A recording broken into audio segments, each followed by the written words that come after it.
Deus de Israel, esse é o nosso Deus. E tenho certeza que assim como eu, que estava sentado aqui cantando, enquanto nós cantávamos juntos, durante todo esse tempo, nós, de maneira especial, vamos sentindo a presença de Deus. Nosso coração vai se abrindo. E aquele pouquinho daquele desânimo que a gente sente quando está um pouquinho frio, ele vai deixando a gente pouco a pouco. E é um momento muito especial. É um sábado e não há outro lugar mais importante que nós deveríamos estar nessa manhã de sábado do que na casa de Deus.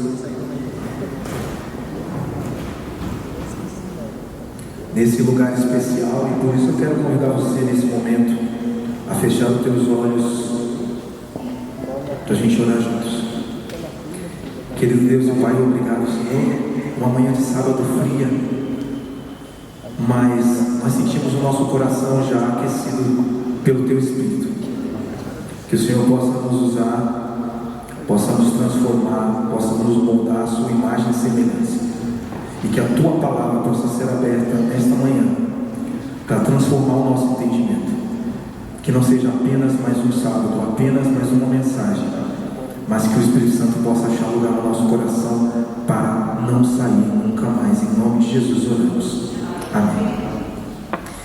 Interessante que acho que uns 3 ou 4 sábados atrás nós tivemos um sermão em triplo aqui, não foi?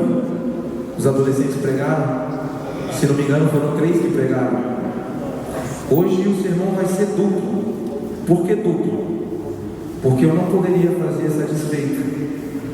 Enquanto eu estava pensando no tema do sermão desta manhã, e que é fruto também de uma conversa nossa no louvor, na nossa reunião, eu falei para a Michelle, eu queria fazer um sermão sobre esse tema, e nós construímos um sermão juntos. Eu dei o tema e 5 tópicos e ela escreveu 99% do sermão. Então não é justo que ela não pregue comigo hoje, por isso ela vai ser a segunda oradora nessa manhã. Mas o tema, e eu tenho certeza que foi o Espírito Santo de Deus que colocou na minha mente enquanto eu pensava sobre esse assunto, é uma coisa que tem afetado a nossa igreja central e algumas outras igrejas aqui também no distrito, que a gente percebe que tem sido frequente. E como eu gosto de dar tema às coisas, eu coloquei o tema como: por que você não canta mais? Esse é um tema que tem literalmente afetado a vida da igreja. E quando falamos de música na igreja, nós olhamos a história da nossa igreja, a nossa igreja adventista, e percebemos onde a história começou, onde essa história de louvor começou, e percebemos aonde nós estamos agora. E para a gente entender um pouquinho mais e relembrar um pouco esses conceitos bíblicos que a Bíblia e que Deus fala sobre a música, sobre o cantar, sobre o louvar, a primeira pergunta que eu quero para a gente refletir nessa manhã, que eu quero fazer é: o que é louvor? Vez por vez a gente assemelha, a gente associa ao canto, à música, ao louvor. Mas para a gente entender melhor esse conceito, a gente precisa abrir a Bíblia. E a gente precisa entender o que realmente é o louvor. E a Bíblia nos responde isso. E eu queria convidar você a abrir sua Bíblia no livro de Hebreus. Hebreus capítulo 13 e o verso 15.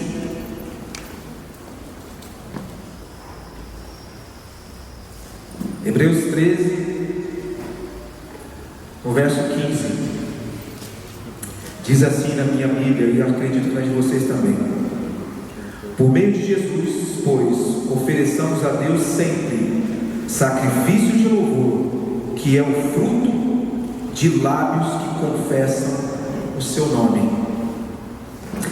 A Bíblia diz que louvar a Deus é confessar. É confessar aquilo que Deus é e aquilo que Deus faz. Então, o louvor, segundo a Bíblia, é fruto dos lábios que confessam o nome de Deus. Agora vocês analisem comigo uma cena.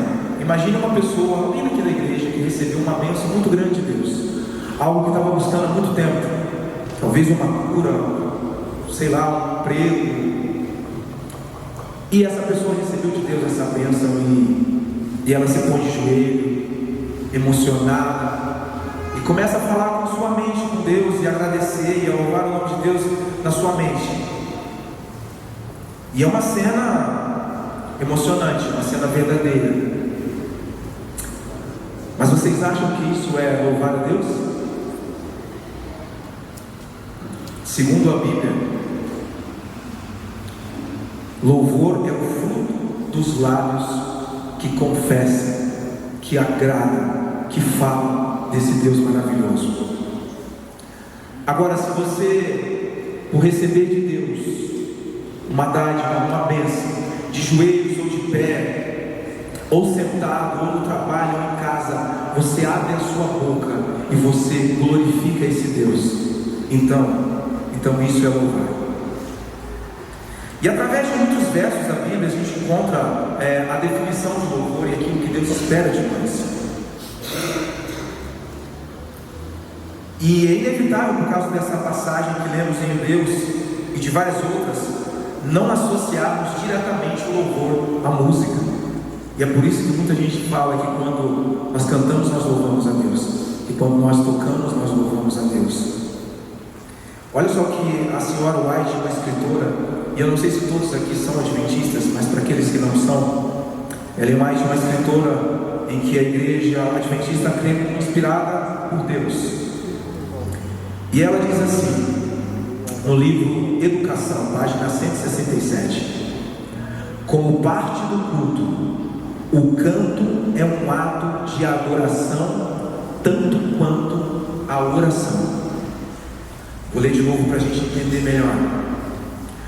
Como parte do culto, o canto é um ato de adoração, tanto quanto a oração.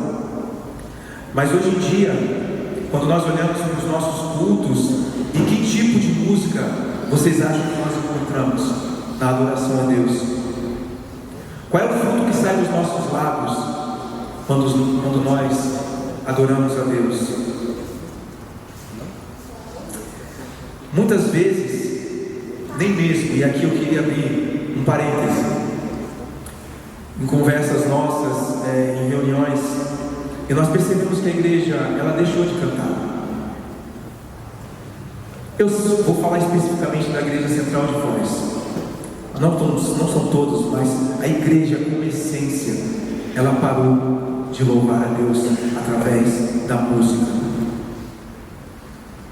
E muitas vezes nós não louvamos nem em pensamento, nem no coração e nem com a nossa boca. Mas o que é que nos impede de louvar a Deus então?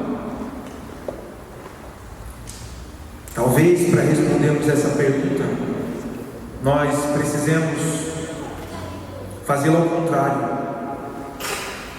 Por que nós devemos cantar?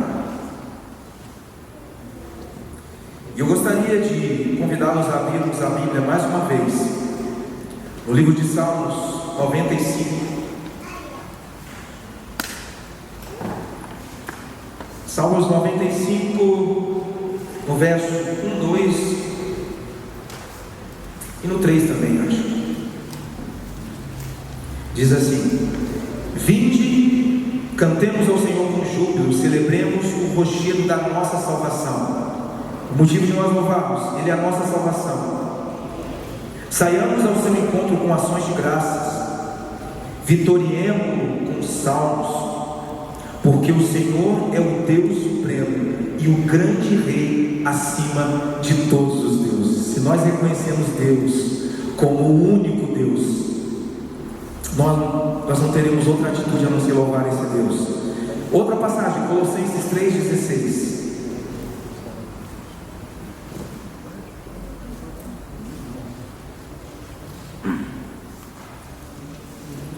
Colossenses 3,16 diz assim: habite ricamente em vós a palavra de Cristo, instruí-vos e aconselhai-vos mutuamente em toda sabedoria, louvando a Deus com salmos e com hinos, com cânticos espirituais, com gratidão em vosso coração. Quando nós louvamos também, nós nos instruímos, o nosso coração se enche de gratidão e nós louvamos a esse Deus maravilhoso. Outra passagem, Efésios 5:19.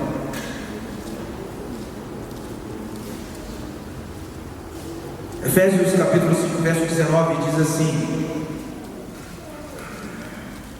falando entre vós com salmos, entoando e louvando de coração ao Senhor com hinos e cânticos espirituais. E mais uma passagem para a gente fechar esse bloco aqui da palavra do Senhor, Salmo 100, verso 2, um salmo bem conhecido da igreja. Diz assim: servi ao Senhor apresentai-vos a Ele diante dele como nós devemos apresentar diante do Senhor. Servir a Deus com alegria, nos apresentarmos a Ele com cânticos.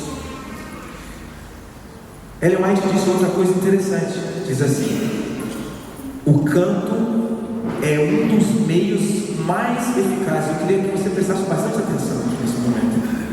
Eu sei que às vezes a nossa mente ela se distrai, mas ouça o que a serva do Senhor disse: o canto é um dos meios mais eficazes para impressionar o coração com verdades espirituais. Eu vou repetir: o canto, a música, o louvor é um dos meios mais eficazes para impressionar o coração com verdades espirituais. Outra citação de Ellen White, e essa é tremenda também, diz assim: vi que o cântico que glorifica a Deus afasta com frequência o inimigo, e o que o louvor ao Senhor o derrotaria e nos daria a vitória. Quer vencer o inimigo? Quer derrotar? Quer que a tentação se afaste de você? Então talvez eu e você precisemos abrir mais a nossa boca para louvarmos ao nosso Senhor. Porque quando nós louvamos, diz a senhora White, o inimigo é afastado, a tentação é vencida e nós nos tornamos vitoriosos na presença de Deus. Mas a música ela tem algo especial e ela revela sobre esse Deus que nós servimos. E eu queria abrir mais uma vez um parênteses aqui e falar sobre a assinatura de Deus. Deus colocou sua assinatura em quase todas as coisas, na verdade todas as coisas. E se nós olharmos a ideia de adoração e a ideia da assinatura de Deus na música, nós precisamos fazer uma retrospectiva e lembrarmos que Deus colocou sua assinatura no tempo, porque o tempo revela a Trindade. Ele diz passado, presente e futuro. Deus colocou sua assinatura no espaço, porque o espaço ele é trino, ele tem largura, tem altura e ele tem profundidade. Deus colocou também sua assinatura na matéria, no átomo, porque ele tem prótons, nêutrons e elétrons. E Deus continua assinando, e nos prótons e nêutrons ele colocou 3/4. Mais uma vez a assinatura de um Deus trino. E no estado básico da matéria ele fez sólido, líquido e gasoso. E por que eu estou falando isso? Porque Deus também colocou na música a sua assinatura, para aqueles que estudam um pouco mais, sabem que a música é formada por 3 coisas. Quais são elas? Melodia, harmonia e ritmo. E Deus é tremendo, porque Ele colocou cada pessoa da Trindade dentro da música. E quem seria a melodia? Aquela que fala direto ao nosso entendimento, ao nosso coração, que nos dá a direção exata do caminho que devemos seguir. A melodia na música é Deus Pai. Deus Pai. A melodia é criada e entoada através do nosso espírito, ou seja, nossas emoções abrindo lugar em nós para aquele que é o único que deve ter livre acesso ao nosso entendimento, ao nosso coração, às nossas emoções. Mas quando falamos de harmonia, nós falamos de outra pessoa da Trindade. Nós falamos daquele que se fez carne, que habitou entre nós, daquele que sangrou, que sofreu, que chorou. É o nosso Jesus. Ele é a nossa harmonia, que nos religou com o nosso Pai Celestial. E quando nós adoramos a Deus em espírito e em verdade, estamos adorando a Deus através da melodia, da harmonia e do ritmo. E aí vocês já sabem quem é o ritmo. É o Espírito Santo de Deus.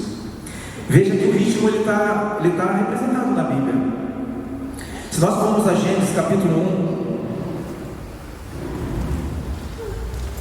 1, Gênesis capítulo, vamos ver sobre o ritmo, sobre o Espírito Santo.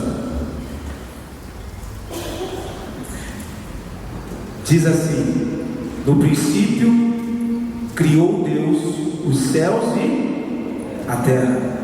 E a terra, porém, estava como? Sem forma e vazia. Havia trevas sobre a face do abismo, e o Espírito de Deus se movia sobre as águas. Quem nos dá o movimento, quem nos dá a direção, o balanço correto, é o Espírito Santo de Deus. O movimento é necessário, o movimento é importante, está presente até mesmo no nosso caminhar. Não existe um lugar certo em que ele se encaixa, e a maneira certa em que ele deve ser encontrado na música. Como podemos saber disso? Como podemos definir cada pessoa? Como podemos definir o movimento certo que devemos ter na música? E nós temos essa instrução do próprio Deus, através do Espírito de profecia. E Ele nos revelou qual é a música que agrada a Deus. Muitas vezes me questionei, andei estudando alguns assuntos referentes à música, à adoração a Deus. E cheguei a um ponto, eu conversei isso com alguns aqui da igreja, que a minha cabeça deu um nó. E eu falava para a Michelle: eu não sei para onde ir. Eu acho que eu não vou cantar mais na igreja, não vou fazer mais nada. Porque quando você entende que tudo que você faz, que tudo que você fez até aquele momento, não está em acordo com a palavra de Deus, e você entende o que Deus quer, você é paralisado. E eu fiquei assim durante um bom tempo. Eu não queria cantar na igreja, eu não queria tocar na igreja, eu não queria mais compor, porque o Espírito Santo de Deus estava me mostrando que eu não estava dando a harmonia correta, a melodia e nem o ritmo correto nas músicas. Eu precisava de uma cura, eu precisava que Deus me direcionasse para um outro lugar que não era aquilo. E eu falei para a Michelle, eu falei: stop, parei, eu não canto mais, até o dia que Deus achar que eu tenho que fazer isso. E eu não sei se ela vai se lembrar, mas eu lembro de uma resposta que ela deu para mim. Ela falou assim: mas você acha que Deus é incapaz de tirar outras músicas de acordo com a vontade dele, que não sejam essas que você fez? Deus é limitado ao ponto de só ter música ritmada para você fazer?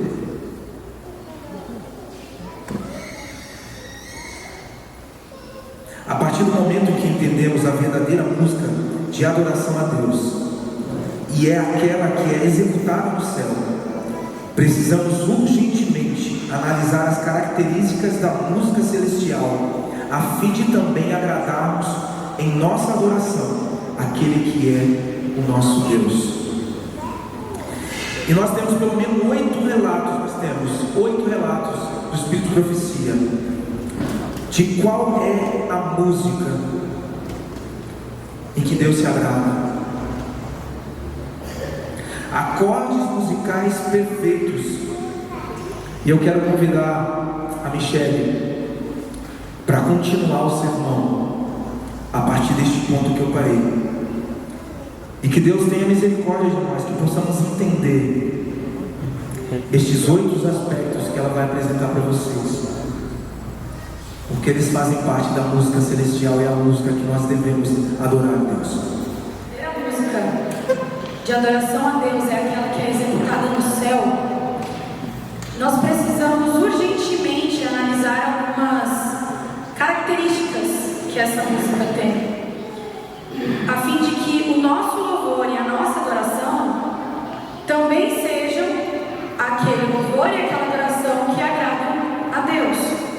E os 8 relatos de que o Wallace falou, eu acredito que tem muitos mais no Espírito de Profecia, porque na verdade um é ligado no outro, então nós conseguimos separar aí muitas coisas, não só 8, mas nós separamos 8 para falar hoje aqui a respeito dessas características. Eu vou pedir licença para vocês para ler um ponto de cada um, porque eu acredito que as palavras que Ellen White usa são fortes demais para que a gente tente substituir por outras. A primeira característica que ela cita diz assim: acordes musicais perfeitos, suaves e melodiosos. O cântico dos anjos não irrita os ouvidos. É macio, melodioso e sem esforço físico. Forte isso, né? A segunda característica que ela cita, que nós separamos hoje, diz assim: as notas longamente puxadas e os sons peculiares, comuns no canto de óperas, não agradam aos anjos. Eles se deleitam em ouvir os simples cantos de louvor entoados em tom natural. Os cânticos em que cada palavra é pronunciada claramente em tom harmonioso são os que os anjos se unem a nós para cantar. Eles tomam o estribilho entoado de coração com o espírito e o entendimento. A terceira característica que ela cita diz assim: entre os anjos não há exibições musicais, tais como movimentação física, voz áspera e estridente, uso de todo o poder e volume de voz que é possível. Isso não traz nenhuma melodia para aqueles que a ouvem na terra ou no céu. Essa maneira não é aceitável a Deus. Isso é muito forte. Para quem ouve música, para quem gosta de músicas diferentes, isso é muito forte. Porque quando nós pensamos que aquilo que nós cantamos não traz melodia para a música, a gente entende que a gente não está colocando Deus na música, a gente está simplesmente deixando Ele de lado. Então nós precisamos repensar isso. A quarta característica: o coro dos anjos não apresenta notas estridentes e gesticulações. A quinta: Deus não se agrada de confusão de vozes, algo que é difícil de compreender, e de dissonância.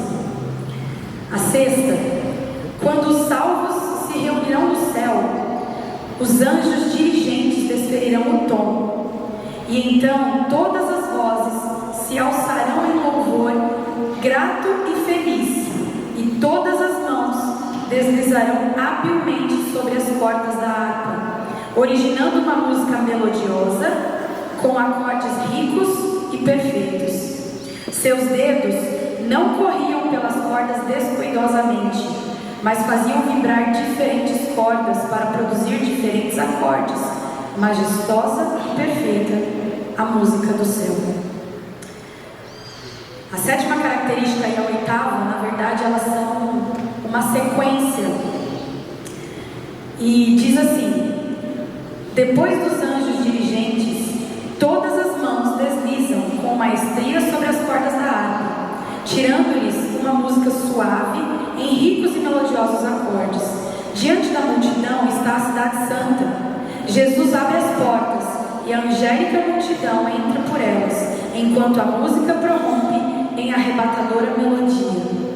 Todo o céu estava esperando para saudar o Salvador a sua chegada às cortes celestiais.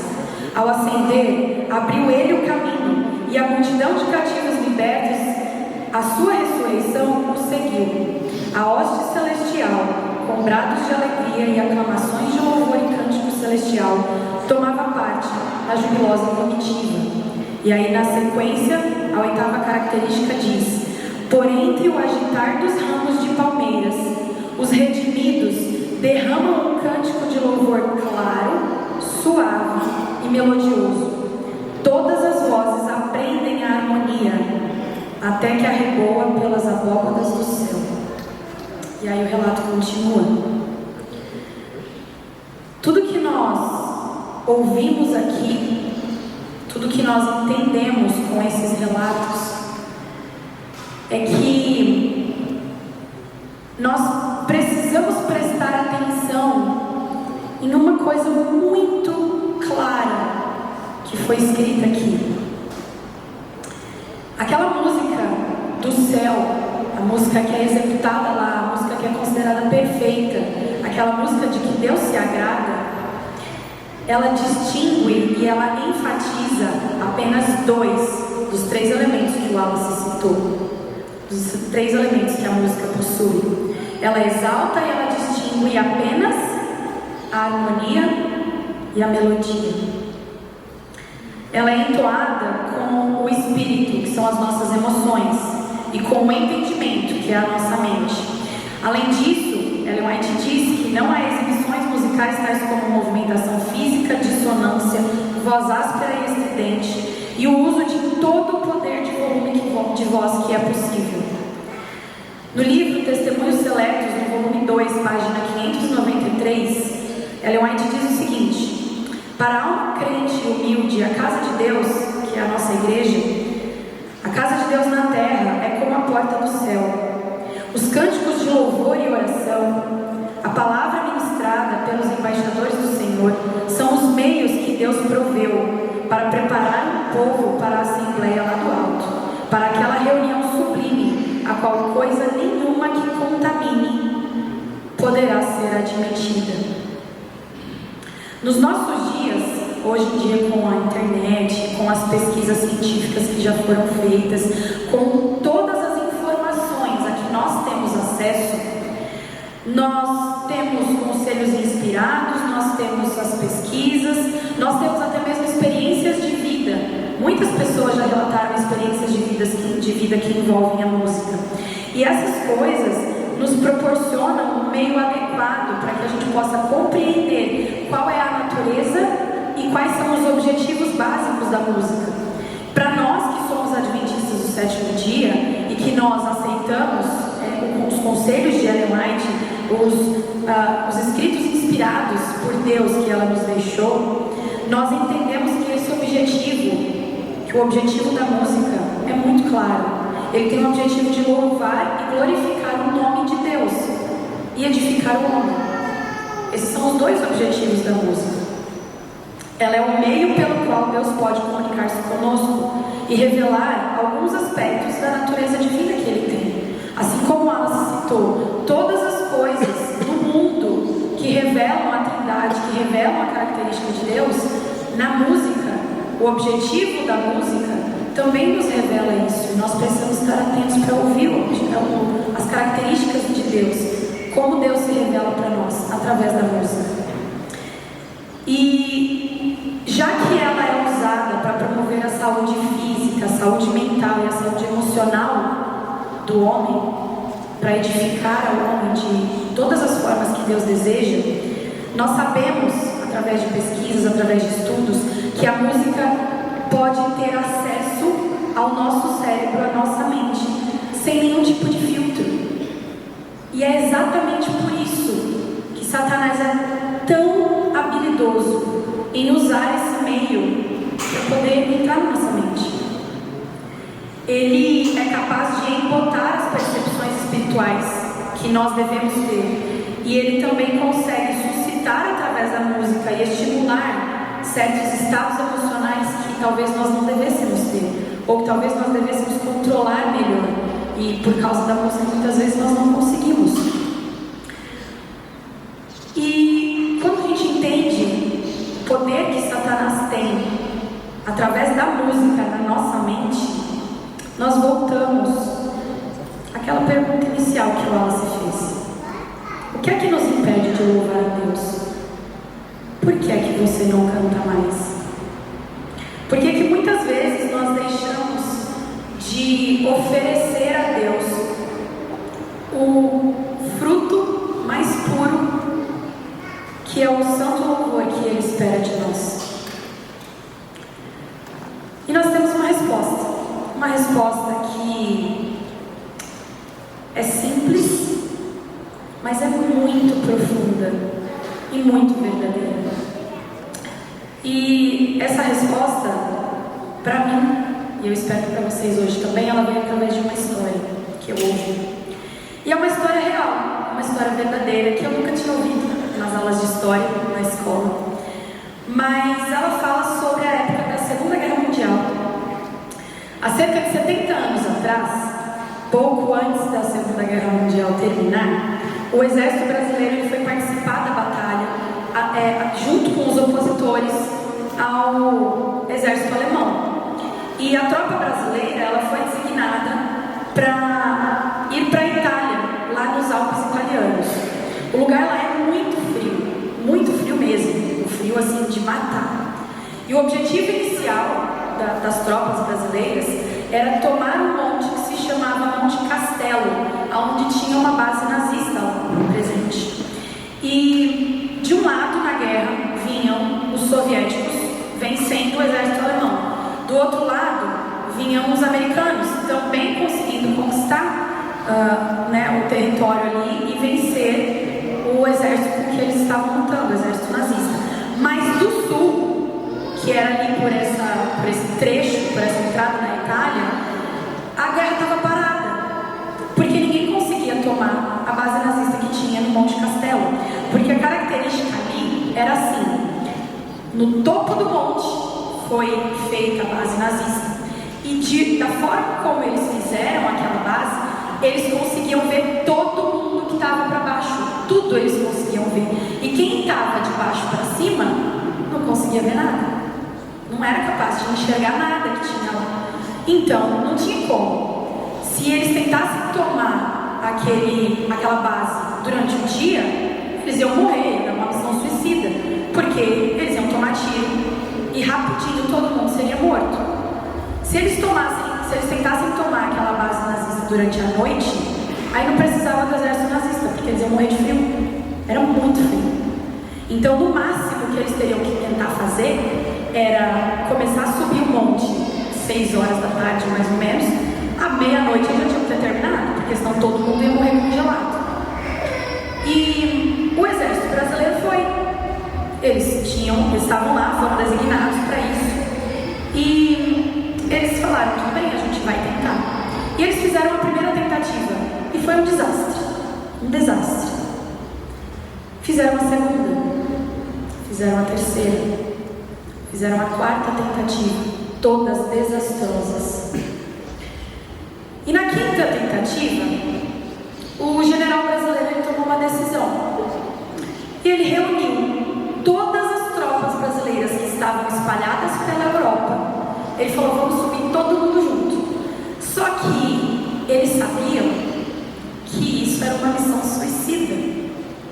Porque se morresse, acabou o exército. Não tinha mais. reuniu todo mundo. Os americanos já tinham tentado, os franceses, os ingleses, todos tinham tentado. E ninguém tinha conseguido tomar a base nazista no Monte Castelo. Mas os brasileiros foram. E eles começaram a subir aquele monte. No final da tarde, quando já estava escurecendo, eles começaram a subir aquele monte. E quando eles foram percebendo que eles precisavam ser rápidos, eles também foram percebendo que não ia ser fácil. Na verdade, seria praticamente impossível, porque eles teriam que ser rápidos por causa do frio e eles teriam que estar atentos aos tiros que eles iriam ouvir. Só que tem um detalhe, que isso eu descobri ouvindo essa história. Tiro é uma coisa que, se você ouve, é porque não pegou em você, porque a bala é mais rápida do que o som. Então, o que foi acontecendo naquele momento era que eles estavam subindo e os companheiros estavam ficando, porque de repente alguém ouvia o companheiro gritar e depois ele ouviu o tiro que tinha matado o companheiro. E eles foram subindo e os companheiros foram ficando. Eles subiam e os companheiros ficavam. E foi uma cena dramática. Foi terrível. Deu meia-noite, eles não tinham mais o que fazer. Muita gente já tinha morrido. E eles perceberam que eles não tinham o que fazer. Porque se eles desistissem e voltassem, eles tomavam um tiro nas costas. E se eles continuassem, eles tomavam um tiro no peito. E diz a história que naquele momento eles começaram a conversar. O exército brasileiro lá, todos vestidos de verde, lutando por uma coisa que para eles não fazia o menor sentido. Mas na conversa, eles começaram a se conhecer, porque um dizia assim: nós viemos juntos, nós viajamos para cá, nós estamos lutando juntos, nós estamos aqui morrendo juntos, mas eu não sei quem é você. De onde é que você vem? E diz a história que cada um começou a responder de onde vinha, de qual lugar do Brasil que era. E eles começavam a descrever as características do lugar de onde eles vieram, de onde eles moravam. E essa resposta, cada resposta de cada um ali, a descrição das suas casas, a descrição das pessoas que eles haviam deixado aqui no Brasil, a descrição das suas origens, essa conversa se tornou uma música. E a letra da música diz assim: você sabe de onde eu venho? Venho do morro do engenho, das selvas, dos cafezais, da boa terra do coco, da choupana, onde um é pouco, dois é bom e três é demais. Venho das praias sedosas, das montanhas alterosas, do pampa, do seringal, das margens crespas dos rios, dos verdes mares bravios da minha terra natal. E a música continua, ela é bem grande, eu não vou falar tudo, mas tem umas partes muito fortes para nós que estamos aqui. Outra dizia: eu venho da minha terra, da casa branca da serra e do luar do meu sertão. Venho da minha Maria, cujo nome principia na palma da minha mão. Você sabe de onde eu venho? É de uma pátria que eu tenho no bojo do meu violão, que de viver em meu peito foi até tomando jeito de um enorme coração. Deixei lá atrás o meu terreno, meu limão, meu limoeiro, meu pé de jacarandá, minha casa pequenina, lá no alto da colina, onde canta o sabiá. Venho do verde mais belo e do mais dourado amarelo, do azul mais cheio de luz, cheio de estrelas prateadas que se ajoelham deslumbradas fazendo o sinal da cruz. E o coro dessa música é o que faz nós pensarmos na resposta para a pergunta inicial. O coro dizia assim: por mais terras que eu percorra, não permita, Deus, que eu morra sem que eu volte para lá. Antes do sol nascer, naquela noite, mais de 70 anos atrás, ou há quase 70 anos atrás, um monte de gente doida que estava tentando tomar um monte, que começou a cantar de madrugada, tinha queimado uma bandeira nazista, entrado no navio e voltado para casa. Naquele dia, eles descobriram que o que fez eles subirem um monte e fincarem uma bandeira da pátria lá em cima era uma enorme vontade de voltar para casa. O que é que nos impede de louvar a Deus? Por que é que você não canta mais? Provavelmente porque você não lembra mais de onde você vem. Provavelmente você já não sente mais vontade de voltar para casa, ou não vislumbra mais a possibilidade de retorno para sua pátria. Hoje, aqui e agora, Deus está fazendo um chamado para mim, um chamado para você, com inúmeras instruções sobre o louvor mais perfeito que existe. Aquele louvor que é capaz de te lembrar de onde é que você vem, que é capaz de te lembrar de como você deve louvar a Deus. Então, deixa transbordar dos seus lábios a todo instante qual é o nome daquele que vai te levar de volta para casa.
instrumento de amor, ao mostrar seu favor, ao cantar em louvor. Quem sabe, Senhor, alguém possa entender que hoje sou novo ser, pois a ti me entreguei.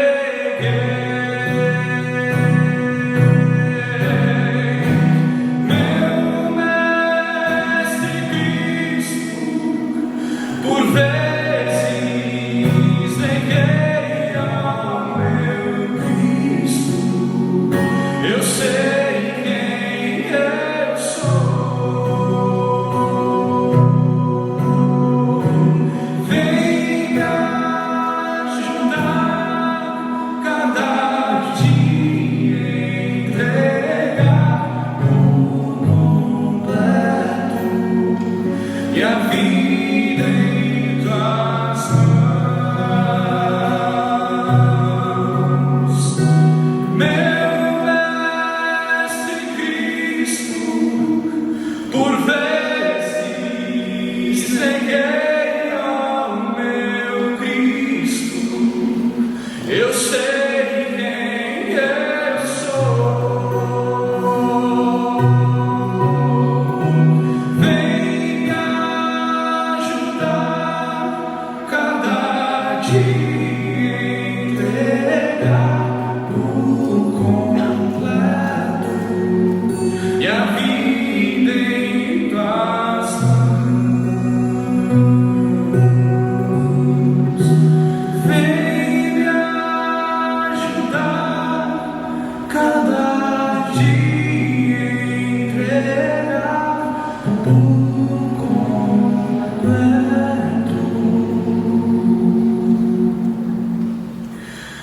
Minha vida em tuas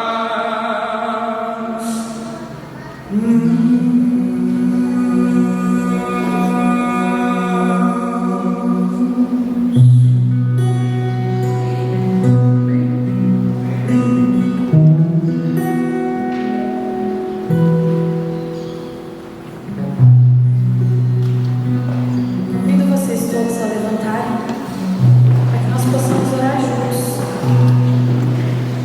como uma forma também de louvar o nome de Deus e nos entregarmos onde estamos completamente nas mãos dele. Querido Pai que estás nos céus, nós estamos aqui hoje, nesse sábado gelado, diante de Ti, confessando o Teu nome, dizendo quem é que está nos conduzindo e nos levando de volta para casa. Nós pedimos que o Senhor esteja conosco, pedimos que o Senhor nos guie, que o Senhor nos proteja, como tem feito até aqui, todos os dias da nossa vida. Nós sabemos e reconhecemos isso e o louvamos por isso. Por isso, por favor, esteja conosco. Por favor, esteja com aqueles que estão distantes, com aqueles que não puderam vir. E nos lembre, Senhor, por favor, a cada dia, a cada instante, a importância do louvor no nosso coração. A importância de reconhecermos o que o Senhor fez e faz em nossa vida todos os dias. Por favor, não nos deixe esquecer.